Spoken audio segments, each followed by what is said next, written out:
what is this life like outside Nigeria when you're schooling abroad. You know, your parents are not there to watch you. And they will send you abroad because of, they want you to go and get good education. So what do you think? Okay, well, studying outside Nigeria is actually a great privilege and something to be excited about. Okay. But first of all, as a child or as a lady that I am, I have this parental guide that my dad will say, what you can't do behind me, you don't, like what you can't do in front of me, don't do it behind me. So that was a watchword for me when I went out to study. And I got people saying, in 2 weeks, in it. And you try to converse with your own fellow Nigerians, say, bros, how far now? Okay, I'm just new to this place because you came earlier. They were like, oh, are you right in it? Are you? And you'll be surprised, those guys just came 2 months after you came in. Do you get? Some people just came like literally 2 weeks, you saw them, and you're just wanting to get information to know your way around, and they'll just give you attitude. Oh, they've arrived, they're now in the UK, they're now in Canada, like that. They'll just give you attitude. I want to ask this question. Does that mean that we Nigerians like living a fake life? Majority of us like living a fake life. They want to live the wannabe life. They don't want to live their real self because why? They want to match up with other people's standard. Obviously, when you go out, you meet up with people. Yeah. I was in a class with a senator's son. I didn't know till our final year. And this is someone that comes to my house to eat. I didn't know he was a senator's son.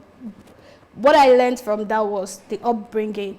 They lived a very low-key life. Even his elder sister graduated as an engineer, but nobody knew. We went to the same church, everything, but they dropped themselves down. But the ones that just in it ones, you find out that their parents are hustling. Yeah, they hustle to send them out. So it's very, I would say sometimes it's very challenging. Okay. Now, there's other thing I've noticed. I noticed this when I was in the US and the school I was running a program. I noticed in that school, I saw a lot of teenagers, 16 years and 16, 17 years old. Their parents sent them to the US to school. And the school I'm talking to you about, we have a lot of atheists in the school. These are lecturers who don't believe in God. And they tell you that there's something like God. You just believe in yourself. Anything you believe in yourself, that's what you should live by. Yeah. Now, what do you think about sending your children abroad when they are still young, 16, 17, to go to school, and there's nobody watching them? The only thing you do is send money to them to school. And I think that's the reason why we get this result of children joining some group and smoking Indian hemp and the rest of them and cocaine. Okay.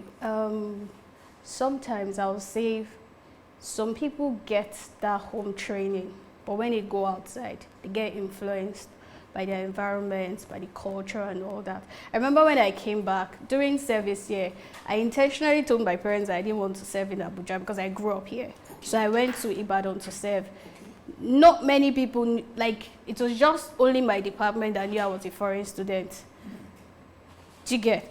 And when the editor in charge of entertainment saw me, he was like, I heard you're a foreign student and you don't do all those in it kind of thing. I said, Baba, there's no need to be forming. This is my hope. Like, I wasn't born there. You get that kind of thing. So, and the man looked at me, he said, I wonder the first day when they told me you're a foreign student, I just looked like, this one doesn't look like one. No tattoos, no extra. I told him, sir, I love piercing, but obviously there's a limit to what you do. And I can't say because I went to study in the UK, I'll let the environment influence me. No, I have it up, like, there's something they groom me from home that if you go out, represent the house you're coming from and the country you're from.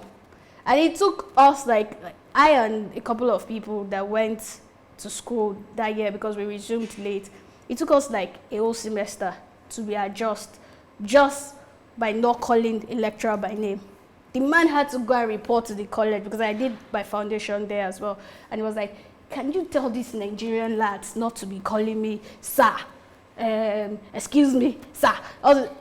And we told him, sir, this is how we're brought up. You don't So just you call want to call someone. Mr. Jack, Yeah, you you just want say, to call Jack. call me Eric, call me Nate, like that. And it was very difficult. Like, it took me almost to my final year. Even my personal tutor said that he sees that people that are from Nigeria, even from their conversation with you electronically, there's respect compared to your own home students that just call you, Jack, I'm not sure I'm going to be in class today. That's all. But you put the courtesy in your email.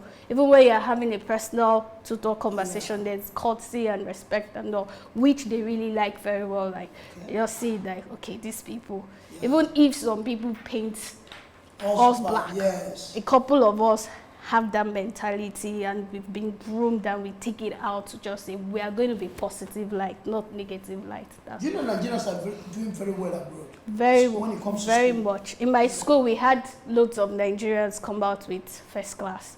The year I graduated, we had a lot. And instantly, those departments gives you partial scholarship. Like my department, if you come out with first class, they give you straight scholarship. They'll pay your tuition fee.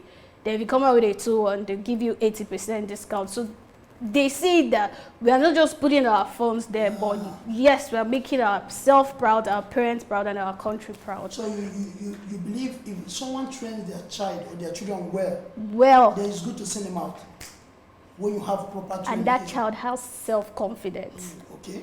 It has to do with your own self-confidence as well, because there are some people that are easily influenced.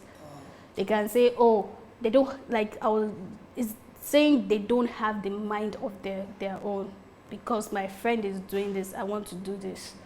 But if you have a mind of your own, coupled with the one your parents do for you, or they've taught you, they communicate, and communication too goes a long way.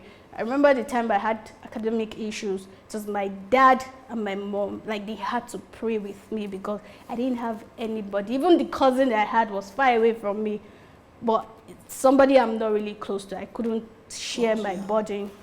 But talking to my parents all the time, having them not talk to me, pray with me, went a very long way for me. Around the world, come on, let's talk about it.